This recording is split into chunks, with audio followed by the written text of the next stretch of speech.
அப்பாடா ஒரு வழியாக வந்து மஞ்சரி வந்து வெளியே போயிடுச்சு. நம்மளுக்கு பார்க்குறதுக்கு அவ்வளோ சந்தோஷமாக இருக்குது. ஒரு பொய்காரி, அதாவது பொய்யா பேசிக்கிட்டு தான் பேசுகிறதா நியாயம் அப்படின்னு சொல்லி பேசிக்கிட்டு முத்துக்குமரனோட வந்து ஒரு கூட்டணி வச்சுக்கிட்டு அவனுக்கு வந்து இந்தம்மா செம்படிக்கிறதும் இந்தம்மாவுக்கு அவன் செம்படிக்கிறதும் அதெல்லாம் பார்க்க வந்து சகிக்கவே சகிக்காது. ஆனால் வந்து பலவாறு பொய்களை பேசி சுற்றிட்டு இருக்க இந்த மஞ்சரி வெளியே போனதில் நம்மளுக்கு அவ்வளோ பெரிய சந்தோஷம். உள்ளே வந்து சௌந்தர்யா வந்து சிரிக்கிறாங்க. இந்த படத்தை பாருங்கள், தமிழின் படத்தையே பார்த்துருப்பீங்க. சவுண்டு வந்து சிரிக்குது, இந்த அம்மா வந்து அழுகு.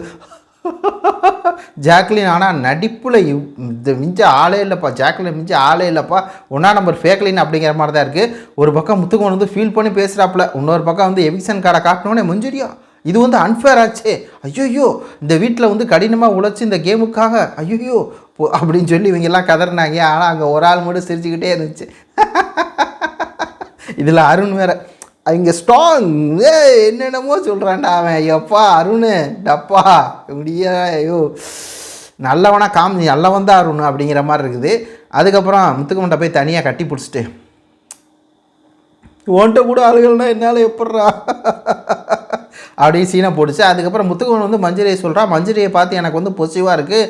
ஏன்னா மஞ்சரி ஜாக்லினோட பேசும்போது எனக்கு பொசிவாக இருக்கும். பொசிவ்னா புரியலையே, பொசசிவ்னா பொசசிவ் தான், தப்பான அர்த்தத்தில் எடுக்கக்கூடாது, புரியுதா? அது வந்து சௌந்தர்யா ஏதாவது அப்படி பேசினா தான் தப்பு, இவன் பேசினா சரின்னு தான் எடுத்துக்கணும். ஏன்னா அக்கா மாதிரின்னு சொல்லிட்டானே மஞ்சரியா அப்படிங்கிற மாதிரி ஒரு பிட்டை போட்டான்.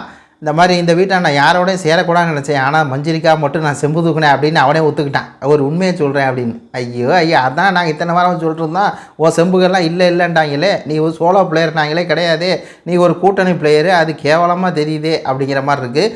ஜாக்லின் தான் அழுததை பார்க்கும்போது தான் இதில் பிக் பாஸ் இந்த ட்ராஃபியை நான் வந்து எடுத்துகிட்டு போயிட்டுமா, என்னால் அந்த கப்பு தான் வாங்க முடியல, இந்தையாவது எடுத்துகிட்டு போயிட்டுமா, என் மைண்டை கொடுக்கட்டுமான்னு சீனை போடுச்சு. வச்சுட்டு போ அப்படின்னு சொல்லி பா அப்படிங்கிற மாதிரி வீட்டை விட்டு தாட்டி விட்டாங்க. நாளைக்கு இதை பற்றி விரிவாக பேசுவோம். நன்றி, வணக்கம்.